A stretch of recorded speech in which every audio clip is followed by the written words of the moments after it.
Aragua es, según la organización Insight Crime, la estructura criminal más poderosa de toda Venezuela. Incluye asesinatos, secuestros, extorsiones, explotación sexual, tráfico de drogas, de migrantes, entre otros.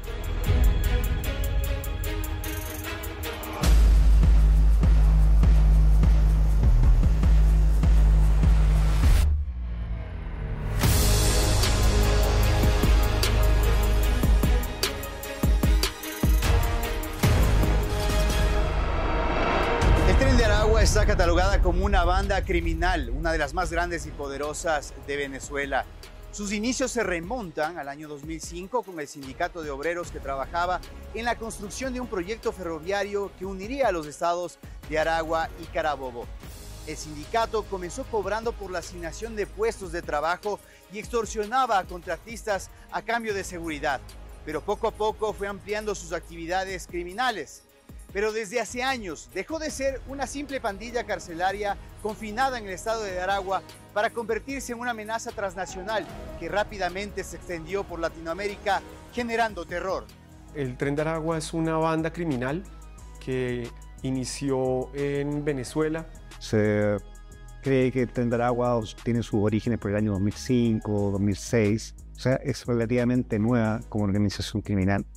Y ocurre obviamente en el estado de Aragua, en Venezuela. Arrancaron como una especie de sindicato que controlaba la contratación, los sobornos alrededor de la construcción de un tren que iba a atravesar el estado de Aragua. Y como objetivo principal esa gente se dedicaba a ciertas actividades de extorsión que podría ser la matriz delictual del tren.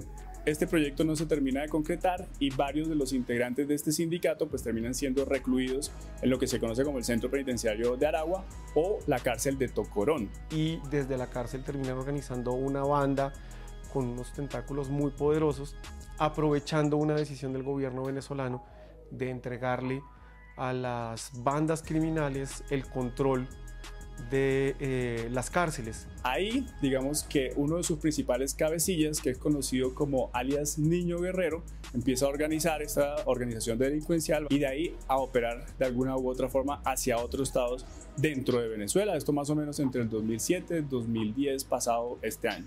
La crisis económica que vivió y vive Venezuela da motivo para que la delincuencia migre. De Aragua migró a Caracas y se enfrentó, por ejemplo, cara a cara con la Cota 905, que era una banda criminal muy poderosa en esa ciudad.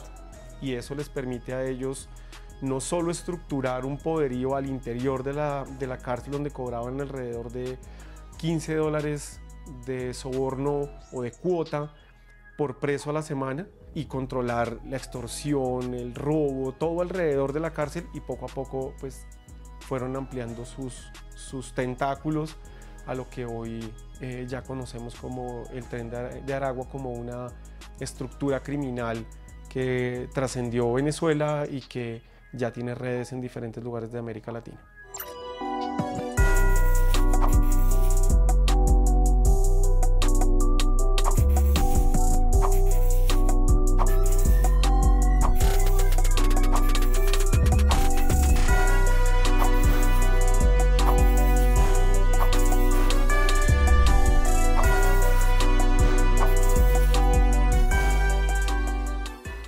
El Tren de Aragua comenzó a expandirse en varios países de América Latina, digamos que a través de las distintas fronteras entre cada uno de estos como vecinos. Arranca en Venezuela, aprovechan las dinámicas de migración que se dieron en Venezuela más o menos después del 2015. Uno de los primeros lugares donde ellos hacen presencia es en norte de Santander, alrededor de Cúcuta, que era el paso obligado de las personas que venían de Venezuela hacia Colombia, y poco a poco utilizaron la ruta de migración hacia el sur para poder sembrar estructuras en diferentes espacios.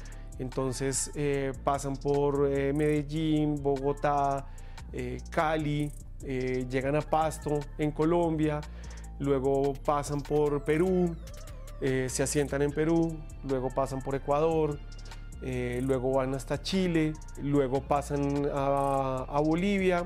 En este momento ya hay unos lazos muy fuertes con bandas de narcotráfico en Brasil, sobre todo en el norte, pero también ya están haciendo presencia en Sao Paulo. Y se dice que hay presencia del Tren de Aragua hoy día en Estados Unidos, porque es el fenómeno final o el lugar final de la migración. La migración venezolana a distintos países de Latinoamérica debido a la crisis se ha convertido en una gran oportunidad para el Tren de Aragua, debido a que los migrantes venezolanos se han convertido en las principales víctimas del tren. Los extorsionan, les cobran por pasarlos de un lugar a otro, los secuestran, los utilizan para el tráfico de migrantes o de personas, también para trata y explotación. Aquí hay un fenómeno bien complejo que entendemos los fenómenos migratorios irregulares no controlados, ¿no es cierto? De personas que salen de realidades complejas en busca de nuevas oportunidades. También surgen sujetos, hay criminales que ven en eso una oportunidad tremenda, y hay alguna intencionalidad política de utilizar la migración como un arma no convencional también. Entonces, detrás del drama de la migración irregular hay presencia delictual de gran escala y presencia delictual de oportunidades criminales menores. Uno de los elementos fundamentales es que haya migración venezolana, porque ellos controlan las dinámicas de préstamos, tráfico de personas, empleo, lo que sea, con venezolanos, pero además necesitan ciudades que tengan un flujo económico alto. Se necesita movimiento de plata, porque es a través de ese movimiento de plata donde ellos logran sembrar dinámicas criminales que les permiten luego recoger. El trato de la organización El Tren de Aragua con los migrantes es bastante complejo y pareciera que es bastante fuerte también, principalmente porque pues, los instrumentalizan en el marco de la trata de personas alrededor de lo que significa la migración ilegal y el paso por las trochas en varias partes de la frontera colombo-venezolana.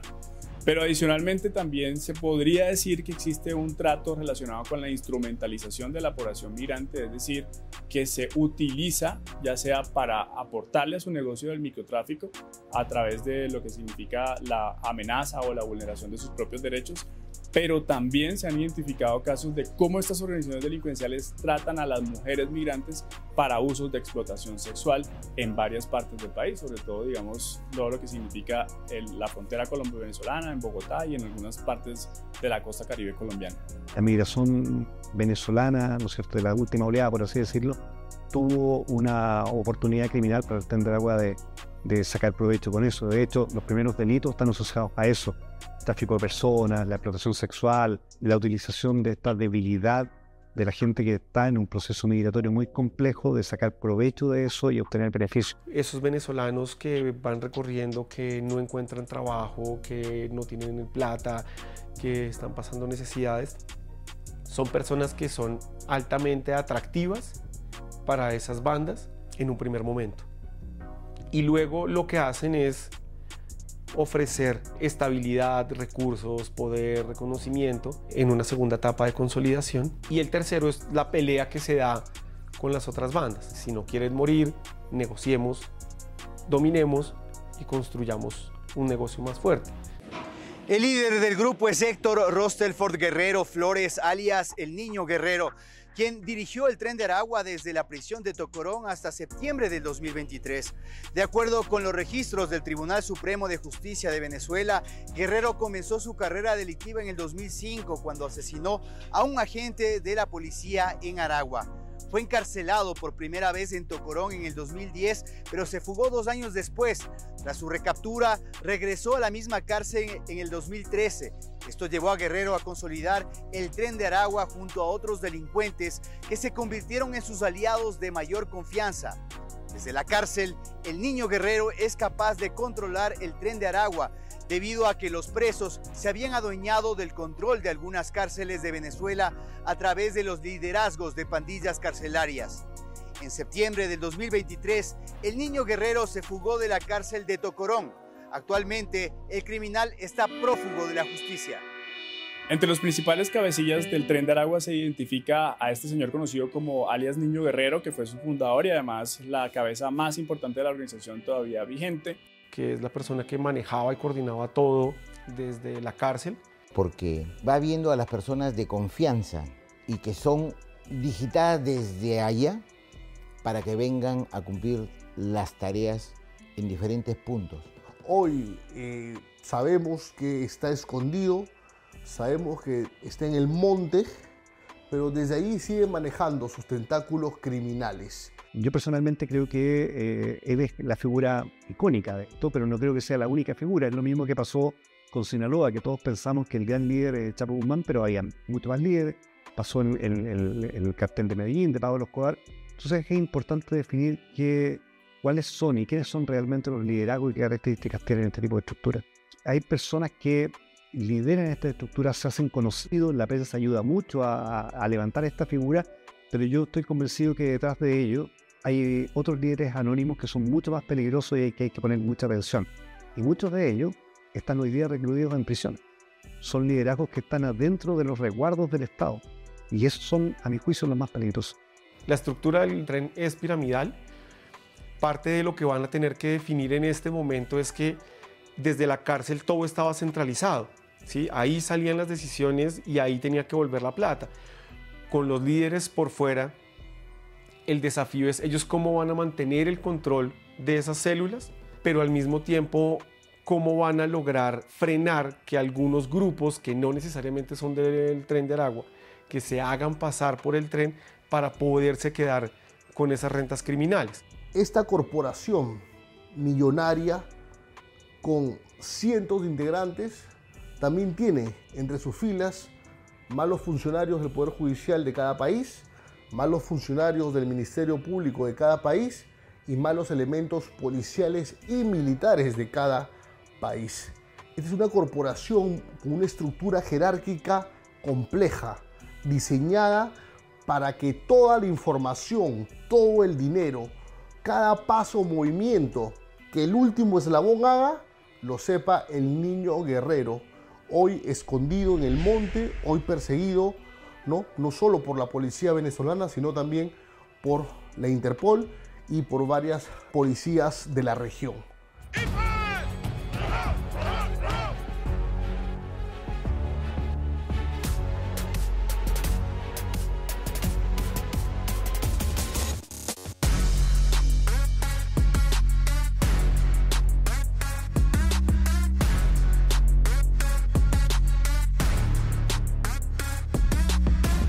El año pasado hubo una intervención durísima en esa cárcel en Venezuela. Las cabezas del tren se volaron, están perdidas en algún lugar de América Latina. Entonces, es claro que hay un poder venezolano, no están tan identificadas esas personas, pero sí hay unas estructuras de mando claras que ellos tienen. En cada país hay un sujeto que le responde al niño guerrero y cada delito criminal le responde al líder del país. Por decir, Satanás, que estuvo operando un tiempo en Chile y en Perú fue capturado, Caracas, Armando, Rancés, Armandito, tenemos por supuesto que a Héctor Prieto Materano, a Mamú. Acá tenemos un aproximado de 40 cabecillas y se cuentan por las plazas, por las regiones, por los espacios de tiempo en que han operado y han ejercido, que no debe ser la palabra, pero un liderazgo criminal al interior de esta mega banda transnacional, de esta organización. Y en Colombia se tienen identificado por lo menos 3 grandes cabecillas. El señor alias Brian 38, quien se encuentra recluido en la cárcel del Bosque en Barranquilla, el señor alias Mayella, que no se tiene información clara de dónde está recluido, y el señor alias Osmer, que está en la Picota de Bogotá. Si bien están recluidos, parece que siguen cometiendo delitos desde los centros penitenciarios, por lo menos aquí en Colombia. La cárcel de Tocorón alberga aproximadamente a 5.000 reclusos. Aunque se desconoce cuántos de ellos pertenecen al Tren de Aragua, se calcula que la organización podría tener alrededor de 3.000 miembros. El lugar era territorio tomado por el Tren de Aragua. Disponía de discoteca, piscina, casino, restaurantes con terrazas, bares, licorerías, cajeros automáticos e incluso un zoológico. En ese lugar los primeros extorsionados eran los presos. Se estima que si cada recluso pagaba semanalmente una extorsión de $15, como indicaron varios de los informantes en Tocorón, la banda podía ganar hasta 3.6 millones anualmente solo dentro de la prisión. Siempre uno tiene que observar que nuestra región latinoamericana tiene una condición esencial, que es la ausencia del Estado. Donde el Estado no está, alguien suple la función del Estado. Hay funciones del Estado que son, por ejemplo, dar seguridad. Y en muchas zonas donde el Estado está ausente, alguien ofrece seguridad. Oye, no te van a robar o no te van a quemar tu local si me pagas a mí mensualmente. Esa es una condición principal, la ausencia del Estado, la corrupción, ¿no es cierto?, y el control territorial. Esos tres componentes son muy fuertes. Hoy día, en la región tenemos un componente que yo creo que es el característico y diferenciador, que es el tema penitenciario, el control de las cárceles, el dominio de estructuras sobre otras las cárceles por las condiciones precarias en que los recintos penitenciarios se encuentran en América Latina en forma general.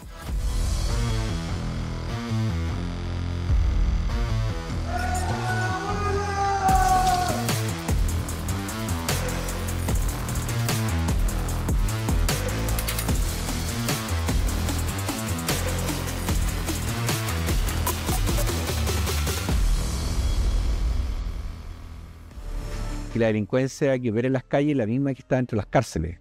Y ahí hay un error estratégico de los estados, y particularmente dentro de la región, que han considerado como política criminal combatirlo en las calles y se han desentendido de lo que ocurre con ellos al interior de una cárcel. Y las cárceles, coincidentemente, en la región se han transformado en verdaderos centros de operaciones criminales. Porque claramente el crimen no cambia porque están privados de libertad, solo se readecúan a estas condiciones.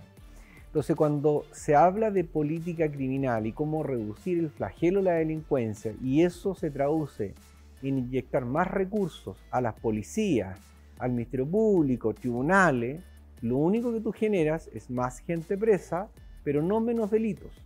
Y más gente presa en condiciones bastante precarias, estás generando en esas cárceles condiciones propicia para que el crimen organizado tome el control de la cárcel. La lógica del crimen organizado, a diferencia de lo que era la delincuencia común, es el control territorial, por distintas razones, principalmente estratégicas. Para ello la cárcel hoy día es de interés estratégico tomar el control de la cárcel, porque también se hacen de un mercado cautivo que hace que la privación de libertad para algunas organizaciones sea incluso más rentable, porque venden la droga mucho más cara de lo que la están vendiendo en la calle, venden celulares, trafican muchos elementos prohibidos, y la respuesta estatal frente a un cambio en la dinámica criminal bastante acelerado, yo creo que ahí estamos en una brecha importante. Un sistema carcelario que ni siquiera tiene hoy día capacidades para mantener a la población penal en condiciones muchas veces mínimas desde el punto de vista de la dignidad, y lo segundo, la incapacidad de clasificar y segmentar a la población penal adecuadamente. Si tú no eres capaz de clasificarla adecuadamente, lo que estás generando es el contagio criminógeno. Es que personas que tienen mayor compromiso delictual sometan a otras que no lo tienen y lo encaminen a una delincuencia mucho más dura y más violenta. Entonces, lo que tú no estás haciendo hoy en los territorios, lo estás permitiendo también en las cárceles.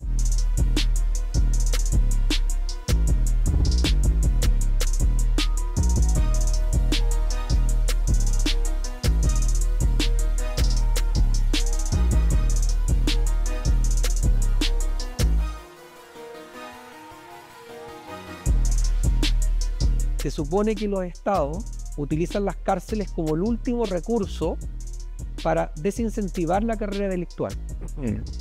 Y si las bandas criminales, lejos de desincentivar la carrera criminal, se potencian en las mismas cárceles, incluso se enriquecen a través de distintas acciones ilícitas dentro de los penales, lo que está generando en definitiva que la cárcel dejó de ser disuasiva. Se encuentran armas cortas y armas largas, granadas, lanzagranadas dentro de los penales en la región.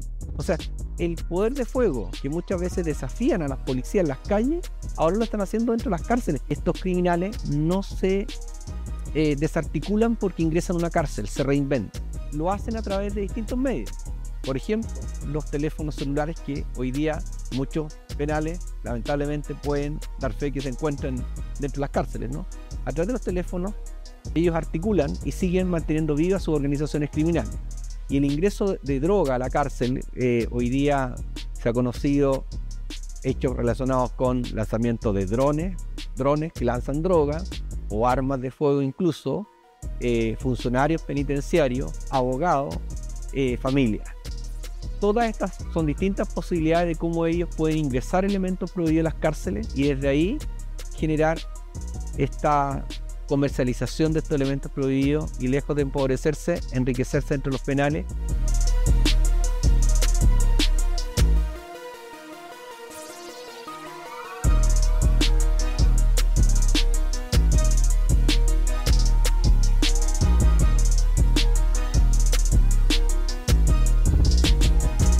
Dentro de los penales, cuando estos distintos grupos criminales pelean por la hegemonía del control de una cárcel, hay muchas riñas y motines. Y cuando no los hay, puede eso ser sinónimo no de tranquilidad ni control, sino de que hay una banda criminal que se ha hecho de la hegemonía del poder dentro de una cárcel. Eso también es muy peligroso. Todos los liderazgos que hay son personas que vienen con ese liderazgo de la calle, no se lo ganan dentro de la cárcel. Ellos pertenecen a grupos criminales que con una característica de estos grupos criminales que han llegado a Chile, entre eso el Tren de Aragua, ellos tienen también miembros que les siguen, tienen poder adquisitivo, que antes no era muy común en la delincuencia común, y ese poder adquisitivo también lamentablemente les permite a ellos generar mayores probabilidades de corrupción y tienen armas de fuego. Esos liderazgos dentro de la cárcel le permiten a estas personas tener ascendencia sobre otros. Ellos no van a ir a conversar, ellos van a ir a imponer su forma criminal. Recuerda que el crimen organizado es una empresa criminal. Ellos no negocian, ellos imponen. Y si no, lamentablemente la violencia es muy característica en estos grupos criminales y la misma que ejercen en las calles la están ejerciendo en las cárceles, pero el fin de ellos, de esta organización en las calles o en las cárceles, es ganar dinero. El sistema carcelario de América Latina está en crisis. Además del tema del hacinamiento y el mal estado de los edificios, que cada vez es peor, esto ha permitido que los presos fundamentalmente controlen estos recintos carcelarios y la policía pierda capacidad de poder controlarlos. Para poner un freno a esto, la justicia debe trabajar separando a los delincuentes por su peligrosidad e intercambiando información con otros países para poder contrarrestar la información de estos delincuentes que no conocen de fronteras en Latinoamérica. Hace más de 20 años la delincuencia empezó a cambiar en Chile. Lo que está pasando en Chile o está pasando en Ecuador, en Brasil, Colombia, Argentina, en Centroamérica en general, es bastante más complejo de lo que las autoridades han dimensionado y cómo la cárcel puede entregar muchísimos datos que sistematizados pueden generar mejor información y en consecuencia mejores decisiones. Un criminal que tenga una carrera criminal bastante nutrida, que sea multireincidente, que sea peligroso, no puede llegar a cualquier cárcel. Él tiene que estar donde el Estado tenga la infraestructura, la cantidad de funcionarios, plan y programa para hacerse cargo de ese perfil criminal. Y en consecuencia las 80 cárceles tienen que estar categorizadas de acuerdo a la capacidad de segmentación y los medios que tenga para poder controlar a criminales con perfiles distintos. Los criminales que pertenecen a grupos criminales potentes, ya sean organizaciones criminales transnacionales, sean narcotraficantes o subversivos o terroristas, tienen que estar en regímenes totalmente distintos. Los líderes de la banda iniciaron operaciones mientras cumplían condena en una cárcel conocida como Tocorón. Mira, maldito zancudo.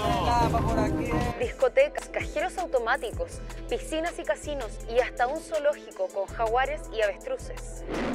Pues hablamos de la organización Los Norteños, de la organización del Tren Aragua. Ya lo tenemos ubicado.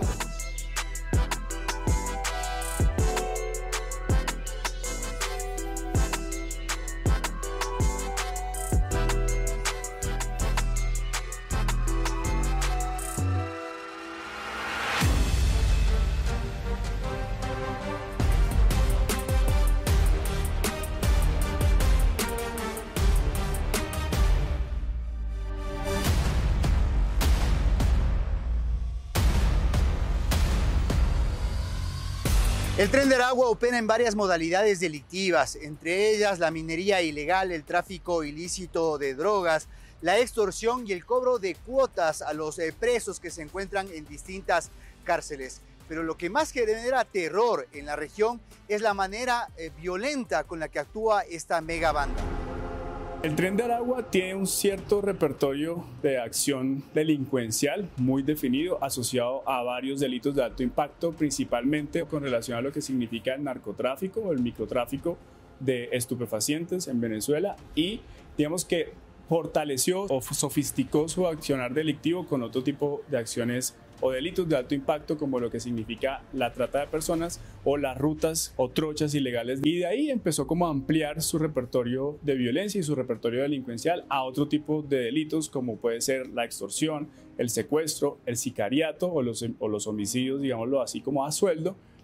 Y sobre todo, digamos, haciendo un énfasis en lo que significa la trata de personas, aprovechando la situación de crisis migratoria dentro de Venezuela hacia otros países de América Latina. Ellos utilizan la violencia desmedida para poder sembrar ejemplos, sembrar miedo y para poder empezar a extender la estructura dentro de las ciudades en las que están. Y este infundir temor no es para toda la población, es esencialmente para superponerse a otras estructuras criminales locales o para mandar un mensaje criminal, etc. Pero además generando en ciertos sectores de población un temor que les permita llegar y tomar el control de ese lugar para la no denuncia, para que la gente no hable con las autoridades. Y eso también potenciado lamentablemente por la desconfianza que tienen muchas personas en las autoridades en América Latina.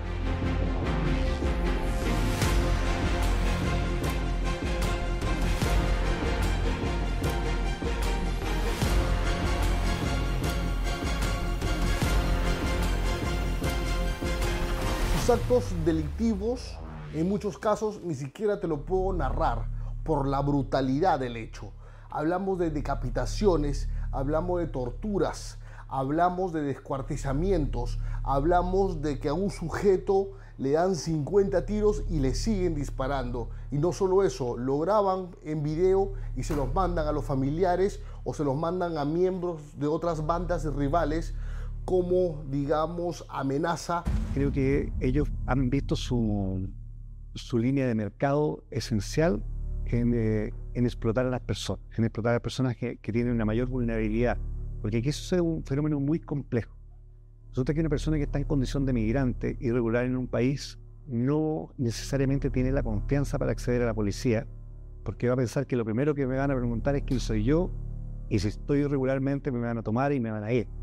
Esa es una fortaleza que tienen las estructuras como el Tren de Aragua, de saber que hay un grupo que podría no denunciar, pero tiene otra que es aún más compleja, que es que conocen de dónde vienen estas personas. Entonces le pueden decir, mira, si tú que estás teniendo un negocio, que te está yendo bien, no me pagas, esta es tu mamá que está en tal parte y que nosotros sabemos dónde vive en Venezuela. Ese tipo de extorsión es no denunciable y quizás es uno de los mayores desafíos de los países de entender cuánto es la cifra negra de presencia de estas estructuras que generan todos estos fenómenos de imitación, de franquiciado, etc.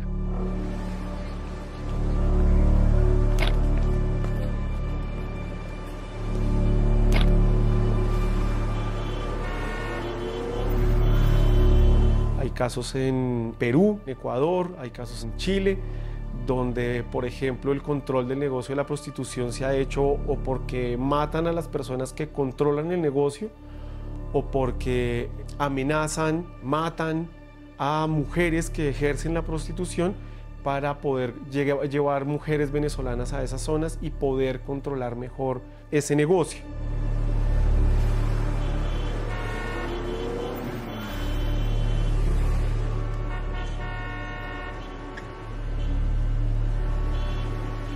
Ellos establecen un control primero por dinámicas criminales que son conocidas, la droga, la venta de droga, el robo, la extorsión, pero luego cuando se van consolidando entran con los micropréstamos o gota a gota, que es como se conocen en Colombia, que eso les da una dependencia enorme a las personas que entran en ese proceso.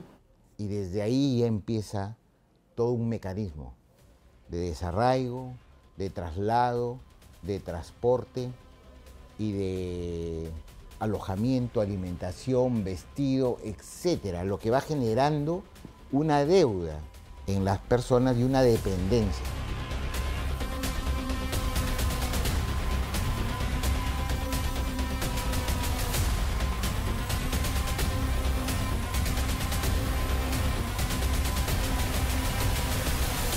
establecen algunas alianzas con bandas locales para tener mejor armamento y mucha más fuerza a la hora de actuar, y a las personas que no hacen parte de esas bandas les declaran una guerra donde usan la violencia para que todo el mundo tenga miedo y actúe en consonancia con lo que ellos quieren hacer. Y luego tienen una etapa de consolidación, que es donde ya no están preocupados simplemente por la generación del recurso y el control del delito, sino que exista un flujo económico, logístico, de todo lo que necesitan para poder mantener el control de la zona en la que están trabajando. Hoy tienen plata, tienen armamento, tienen gente y tienen fama, y eso pues obviamente abona el terreno.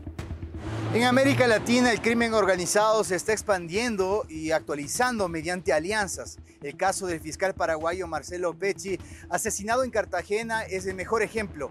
Fue amenazado por una organización que opera entre Paraguay y Uruguay y luego asesinado en Colombia con participación de colombianos y venezolanos vinculados al Tren de Aragua.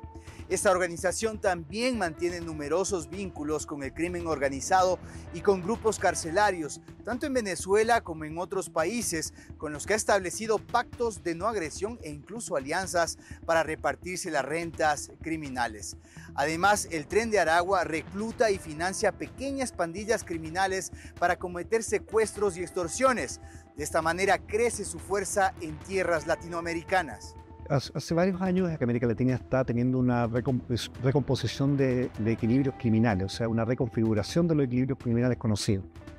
Esto es una secuencia tipo efecto mariposa donde todo va vinculándose. Entonces, la caída, por ejemplo, la detención del Chapo Guzmán, del cartel de Sinaloa, potencia otra estructura criminal como el cartel Jalisco Nueva Generación, y eso genera efectos en operadores logísticos criminales de otras regiones, en Ecuador, en Colombia, etc. Entonces se va potenciando un reacomodo criminal donde es necesario potenciar marca, o sea, empezar a hacerse conocido. Ellos van posicionándose y mandando un mensaje en esta especie de mercado o bolsa de comercio criminal diciendo: soy un socio confiable, confía en mí, puedo ayudarte mucho más de lo que tú te imaginas, sé controlar territorio, etc. Las marcas se potencian y eso genera efectos como de grupos más pequeños que dicen: mira, en vez de esperar muchos años de evolución, asociémonos con esta persona. Van y dicen: mira, podemos ser sus franquiciados. Ok, van a ser nuestros franquiciados. Esto desde una perspectiva bastante económica. Podemos ser imitadores, ¿no es cierto? Y hay algunos que sin pedir permiso se convierten en usurpadores de la marca criminal original se entera y se crean efectos de violencia dramática como los que vemos en la región y que a veces parecen ser inexplicables, pero que tendrían probablemente una explicación más cercana a eso.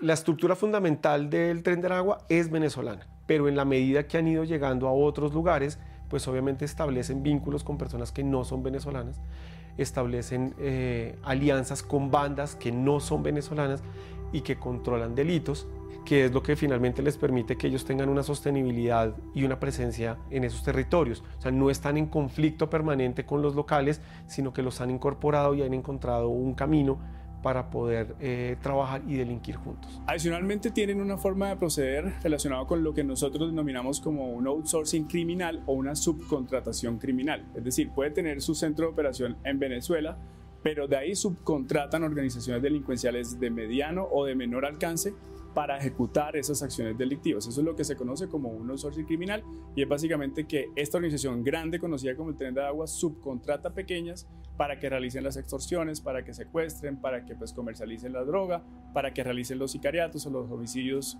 que decían hacer en el marco del ajuste de cuentas. Entonces funcionan también en esa dinámica hacia abajo, pero incluso también hay registros de otras organizaciones que dicen que son subcontratados por carteles de droga mucho más grandes a nivel Latinoamérica, como pueden ser los carteles mexicanos, y ahí incidiendo a otros países del continente. Actualmente el Tren de Aragua se localiza en 7 países de Latinoamérica, con presencia en otros 3 e incluso llegando a Estados Unidos y Madrid, España. A diferencia de los carteles colombianos y mexicanos, la presencia de grandes grupos de esta organización y además la variedad de delitos que manejan la hacen una de las más grandes agrupaciones delictivas y peligrosas de Latinoamérica. Hay unas rentas criminales que siempre han estado, pero en la medida en que tú controlas rentas criminales, controlas territorio, controlas la violencia, te conviertes en un operador del delito con un alcance inimaginable. ¿Por qué? Porque nosotros tenemos una idea de la Mara Salvatrucha, que es otra de las bandas difíciles de América Latina, pero está concentrada en Centroamérica y en Norteamérica. Cuando uno mira los carteles mexicanos, los nuevos, pues ellos están haciendo una presencia sobre todo en lugares donde se produce y se comercializa la droga para llevarla a algún lugar. Los carteles colombianos eran empresas criminales que controlaban la producción, la comercialización y la distribución de la droga.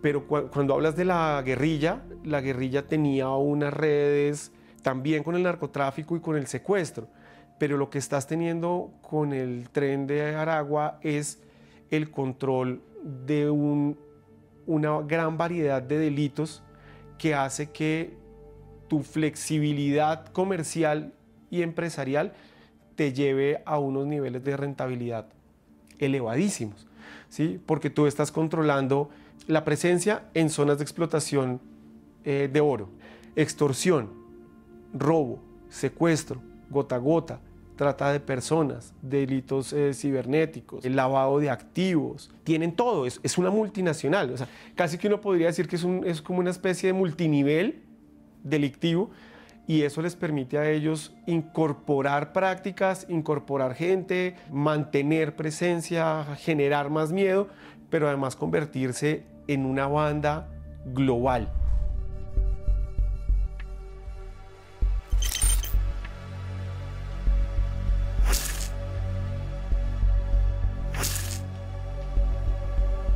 El tren ha logrado establecer, por ejemplo, en Brasil, con el Comando Capital, una alianza. Conocida como el primer Comando da Capital, que es también una organización delincuencial como de la misma índole del Tren de Aragua. En Colombia, por lo menos, lo que se sabe es que tuvo fuertes enfrentamientos con el ELN y el EPL en norte de Santander, y en la capital del país se disputa con otros como alias Satanás o con otras organizaciones como los Camilos alrededor de lo que significa el negocio del microtráfico y de la extorsión. Pero al mismo tiempo hay unas alianzas que se están desarrollando, que se venían desarrollando para poder llevar la cocaína a los países, sobre todo escandinavos, a través de Ecuador, que es lo que explica por qué Ecuador en tan poco tiempo se ha convertido en el epicentro de una violencia desmedida que antes no existía.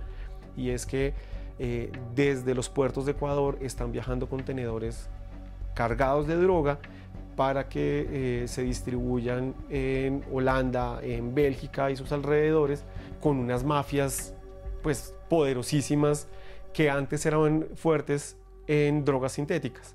Entonces hay un cambio, de allá para acá traen droga sintética y de aquí para allá pues va la cocaína. Está dolarizada la economía en Ecuador, ¿cierto? Y eso permite que la plata se lave más rápido que en el resto de los países de América Latina. En Perú, la megabanda criminal opera bajo la modalidad de franquicias y está involucrada en actividades ilícitas como la trata de personas para la explotación sexual, extorsión, sicariato, tráfico de migrantes, lavado de dinero, robo, secuestros, tráfico ilegal de oro, narcotráfico y también otras actividades delictivas. A pesar de los golpes asestados al Tren de Aragua en Perú, expertos ven como un desafío la permanencia de delincuentes venezolanos en cárceles peruanas, enfrentándose a la sobrepoblación, la falta de tecnología para seguir el rastro de otras células y el riesgo de la expansión de la organización criminal en los centros penitenciarios de ese país. El Tren de Aragua llega al Perú a través de esta migración que evidenció los ciudadanos venezolanos. En estricto, 2017 y 2018 empiezan a pasar por la frontera del norte miles de venezolanos. Con toda esta migración también ingresan, siempre de manera ilegal, los integrantes de esta mega banda transnacional criminal el Tren de Aragua. Cuando ello se produce, definitivamente hay un cambio, pero rotundo en los niveles de violencia, en la criminalidad y en la delincuencia en nuestro país. Vemos algunos arrebatos, por ejemplo, de cadenas de oro, lo que, digamos, no estábamos acostumbrados. Vemos algunos arrebatos de Rolex que seguían desde el aeropuerto, no estábamos acostumbrados. Vemos algunas cuadritas de chicas venezolanas dominadas por un sujeto, por dos sujetos, no estábamos acostumbrados a eso.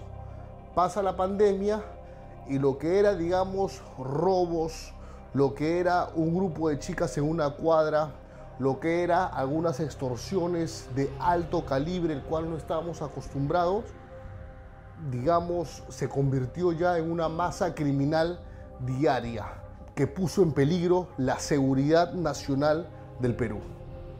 Los comercios, las bodegas, los microempresarios recibían videos de gente torturada, gente decapitada, gente descuartizada. ¿Quién estaba atrás de ellos? La delincuencia venezolana.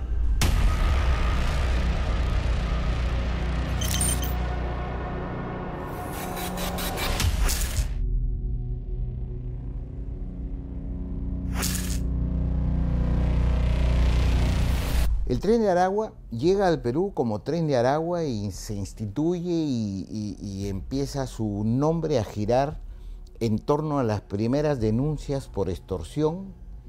Y hay un hecho muy peculiar, como sangriento, como criminal, como despiadado. Es el asesinato de un ciudadano peruano y otro venezolano en un hotel en San Martín de Porres, que es un distrito de acá de la capital. Y cuando se hace la consulta a los pares de Venezuela, ¿qué está pasando? ¿A qué obedece un comportamiento? ¿En qué circunstancias lo hacen? ¿Cómo es que lo hacen? Y es que indicaron de una manera muy fría: llegó el picadillo al Perú, que es una modalidad del Tren de Aragua que consiste no solamente en dejar a sus víctimas descuartizadas, sino que a torturarlas, a darles un trato cruel e inhumano, a vejarlas y todo documentarlo bajo un registro fílmico, después a asesinarlas y luego descuartizarlas. Todo ese collage o compendio de filmaciones es pasado a través de las redes, es enviada, difundida a través de las redes a los sectores que a ellos les interesa enviar este mensaje. Somos el Tren de Aragua y esto les va a pasar si es que ustedes no se ciñen a los lineamientos que emanan de nuestra organización.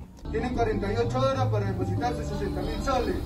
Si no, ya saben, lo vamos a matar a toda su familia. Ponte claro, mano, para que estés claro, te hablamos del Tren de Aragua, mano, que te vamos a picar a ti y a toda tu familia, así que te tenemos ubicado.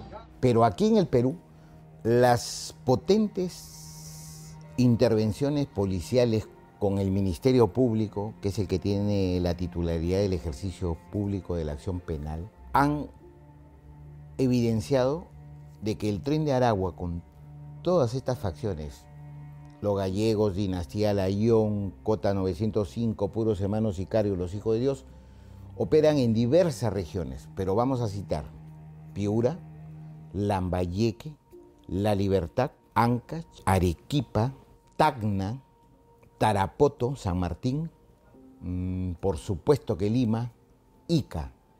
Son las principales regiones en las cuales se ha evidenciado la presencia y la actividad criminal de esta megabanda transnacional.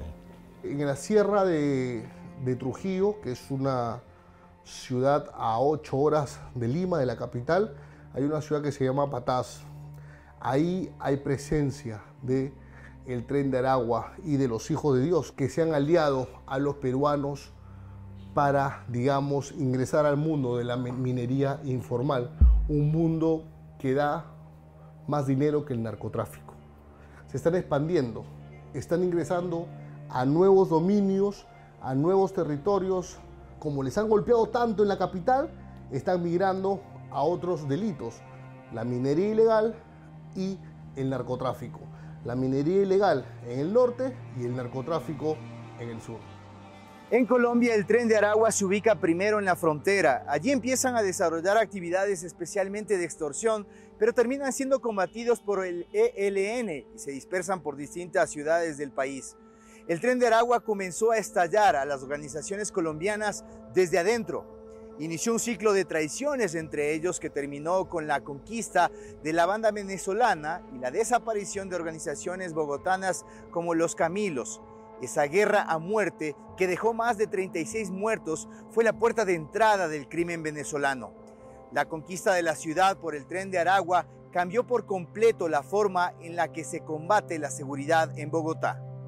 El Tren de Aragua llega a Colombia principalmente asociado a lo que significa la actividad ilícita de la trata de personas, aprovechando la crisis migratoria de Venezuela para poder transportar o poder, digamos, llevar a migrantes venezolanos que salen de forma irregular a través de la frontera, por lo que se conoce como las trochas, a varios departamentos del país, principalmente el norte de Santander, para que continúen, digamos, como su ruta migratoria hacia otros países del continente americano.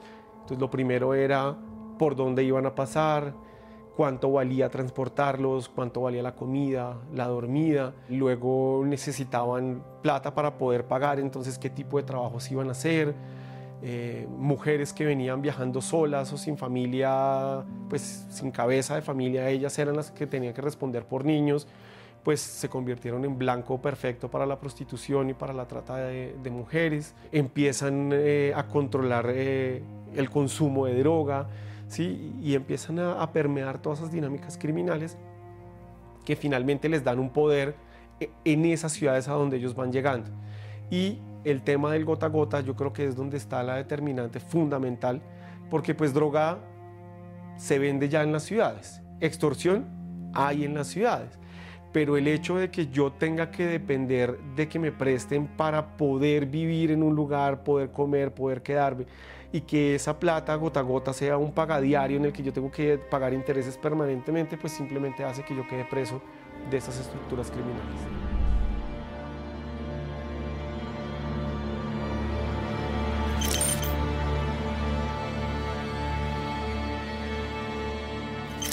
El Tren de Aragua en Colombia tiene una fuerte presencia principalmente en la capital del país, en Bogotá, pero también se ha registrado presencia de esta organización delincuencial en departamentos como el norte de Santander, en Atlántico y un poco, digamos, algunos rezagos quizá en lo que significa departamentos como Ibagué y Huila. Pero también están en Antioquia, en Medellín, en Bogotá, en Cundinamarca, en el eje cafetero, están en el Cauca, están en Nariño. Coincide exactamente con el camino, la ruta que han venido haciendo las personas que por necesidad han tenido que salir de Venezuela en busca de un mejor futuro.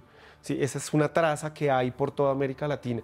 ¿Y por qué están llegando a Estados Unidos? Porque hay muchas personas de Venezuela que sienten que la situación económica de América Latina no está buena, entonces están tomando la decisión de pedir asilo o de viajar a Estados Unidos, ya sea de forma legal o de forma ilegal, y eso hace que ellos lleguen allá con, pues llegan los venezolanos y con ellos pues llegan también las redes que aprovechan esa migración para utilizar ese bajo perfil y poder sembrar el terror en algunas zonas.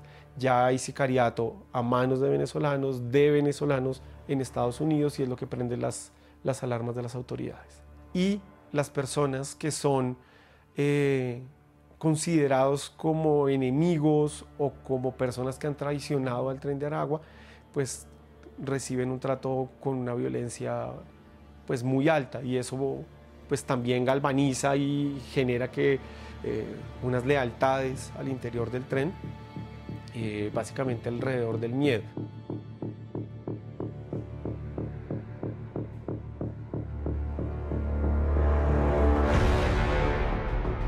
El Tren de Aragua en Colombia tiene un amplio repertorio de violencia o de delincuencia alrededor de varios delitos algunos de alto impacto como puede ser el homicidio, el secuestro, los hurtos, pero también dentro de su repertorio de acción se identifican acciones como el abigeato, fraude bancario, delitos informáticos, secuestros simples, extorsiones simples.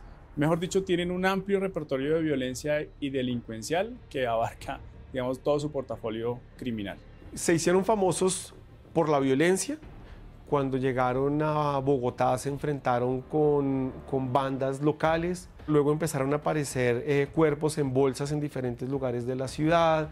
Eso era una cosa que ya había dejado de ocurrir aquí en Bogotá, entonces ¿de dónde viene eso? Empieza a aparecer una violencia desmedida que estaba asociado a esas peleas territoriales, pero luego ese mismo modus operandi empieza a aparecer en los otros países de América Latina y empieza a ser un sello.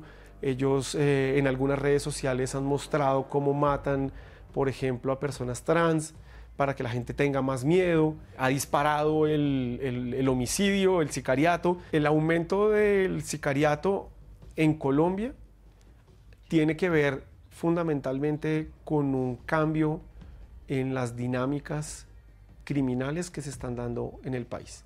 Hoy el narcotráfico urbano es en buena medida el articulador de la mayoría de los delitos criminales. En la medida en la que hay un enfrentamiento por las zonas, por el territorio, pues han regresado a esas dinámicas ochenteras y noventeras en Colombia de utilizar el sicariato como una manera de sembrar miedo, de controlar territorio, pero también de focalizar en los enemigos. En nuestro informe de radiografía de la extorsión en Colombia identificamos que la cifra aumentó cerca del 8% en todo el territorio nacional, es decir, alrededor de 10.560 casos se registraron en todo el 2023.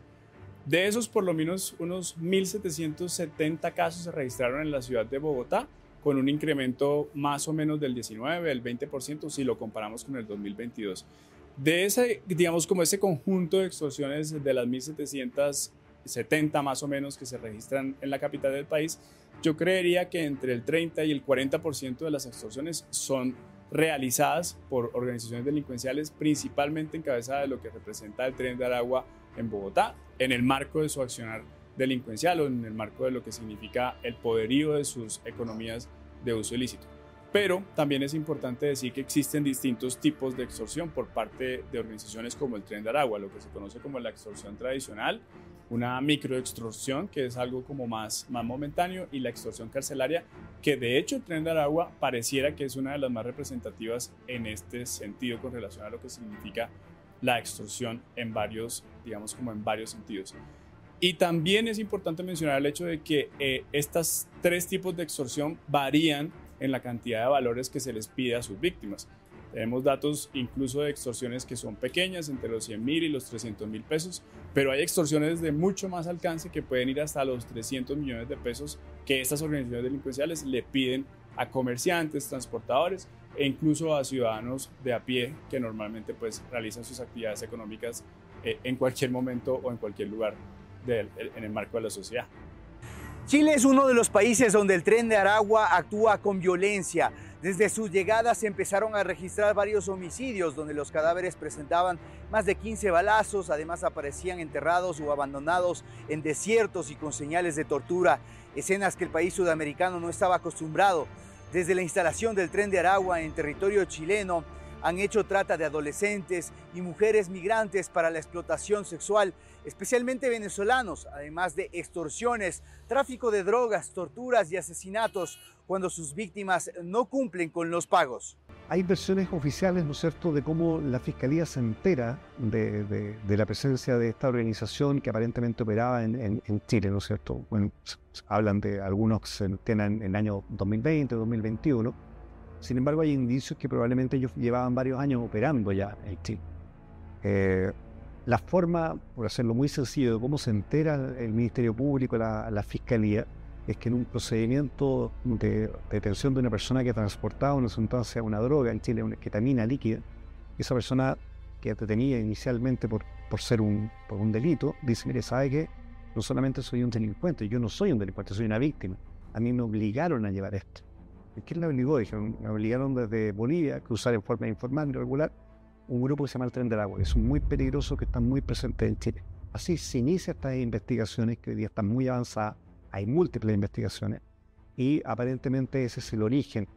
Y en ese sentido podríamos decir que existía presencia aparente del Tren de Aragua original, línea Toporón, por así decirlo, operando en Chile en estos mercados, y habían ya otro grupo franquiciado en el norte, y desde esos dos matrices han surgido desmembramientos de muchos otros grupos que se perciben como frente al Tren de Aragua, son independentistas, son franquiciados, no lo sabemos, es un trabajo muy profundo. Yo siempre quiero decir que lo que uno puede hablar de criminalidad organizada probablemente de una fotografía de varios años atrás, no es la fotografía real de lo que está pasando.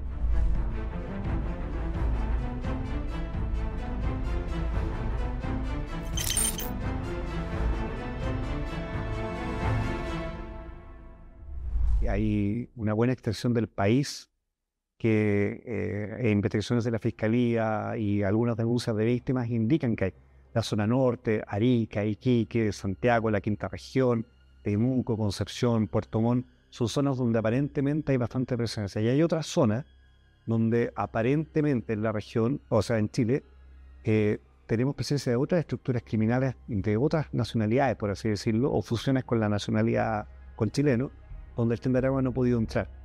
Y eso puede ser un fenómeno temporal. Yo creo que el Tren de Aragua o esta estructura asociada o este colectivo denominado o esta franquicia del Tren de Aragua podría haber oportunidades criminales donde ellos no tienen presencia actualmente. Esto está en un proyecto de expansión, pero también tengo mis dudas que tengan la capacidad de expandirse tan bien, porque no logro entender una estructura muy férrea con códigos de ingreso. Las estructuras criminales, organizaciones criminales normalmente tienen que tener códigos de ingreso, de bautismo, códigos de aceptación, no es solamente franquiciar una marca. Cuando es franquiciar una marca, uno podría advertir que en el futuro, reduciendo las condiciones de mercado, reduciendo las condiciones del ataque a la policía o en la presencia de otras organizaciones criminales, esto podría terminar fragmentando aún más esta estructura denominada Tren de Aragua.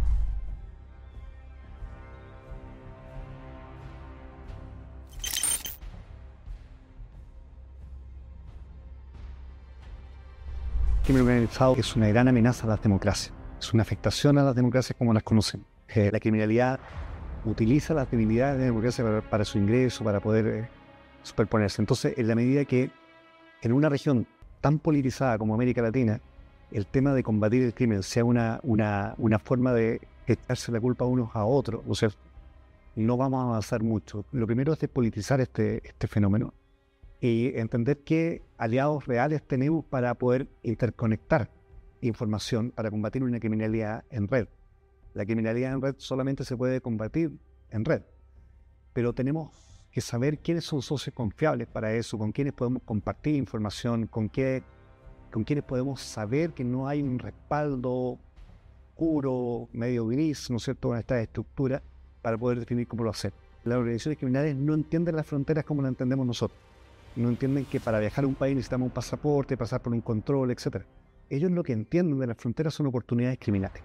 Donde existe una oportunidad criminal, probablemente organizaciones criminales como el Tren de Aragua, como el Primer Comando de la Capital, como la 'Ndrangheta italiana, va a buscar la forma de ingresar.